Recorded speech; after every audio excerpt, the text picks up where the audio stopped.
up everyone? My name is Alara. I'm a sophomore in the School of Foreign Service at Georgetown University. I live in Istanbul, and today you can find me in my little nook in my dorm room. You have watched our videos on life on campus, on dorm tours, on what to eat at Leo's dining hall, but today we are going to take it outside of Georgetown into DC. Universities keep saying, oh, the city is our campus, and so in this video we are finally going to prove it. We're going to create this 5-day itinerary for what Georgetown students can do to make the most of this amazing city. Let's get started. Day 1.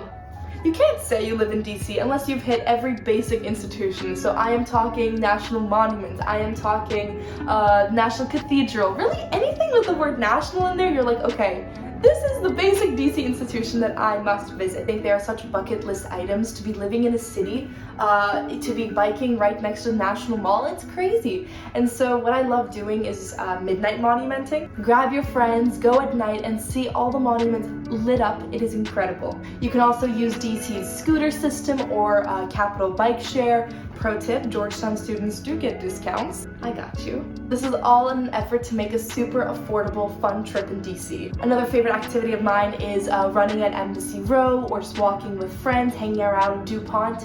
Here is the Turkish embassy. So pretty.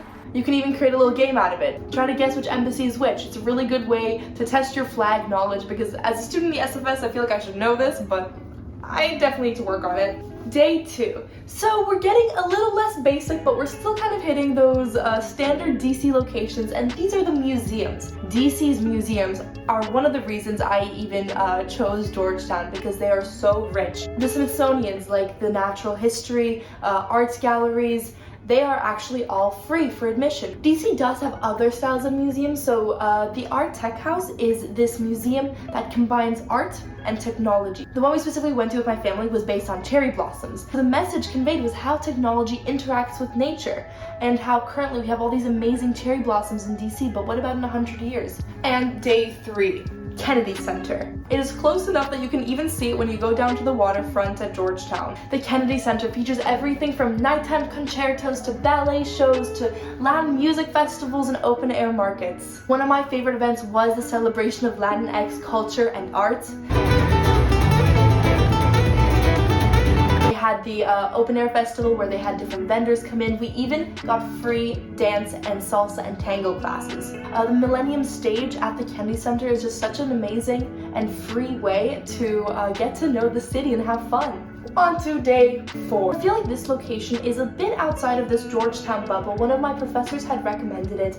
It is LeDroit Park. It's called the village within the city, and it's actually very famous for its jazz. The park is essentially near Howard University. It's another part of the DC University squad. A little history about LeDroit Park. Beginning in the 1890s, the area attracted a lot of Black artists and intellectuals and professionals, and there's actually a neighborhood walking tour that you can see the clips of right now that explained the historic importance of the neighborhood. It was such a nice way to get integrated into the neighborhood but also understand the history of DC. You can't go to LeDroit Park and not visit Ben's Chili Bowl. This restaurant is a DC institution in its own right because it's been around since 1958.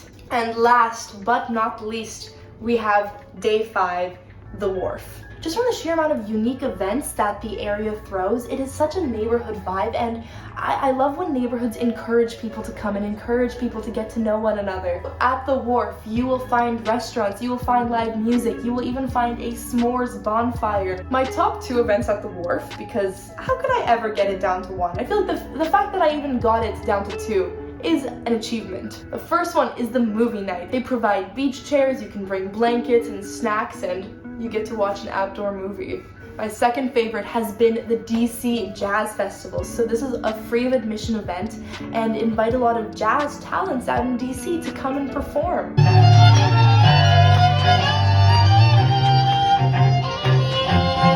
I felt like such a spontaneous college kid going to her first jazz festival. That concludes our 5-day itinerary in Washington, D.C. I think D.C. is such a special city, and although I love the Georgetown bubble, it is important to push yourself and get out there. Sometimes I find myself saying I have too much work, I'm too busy, I can't go.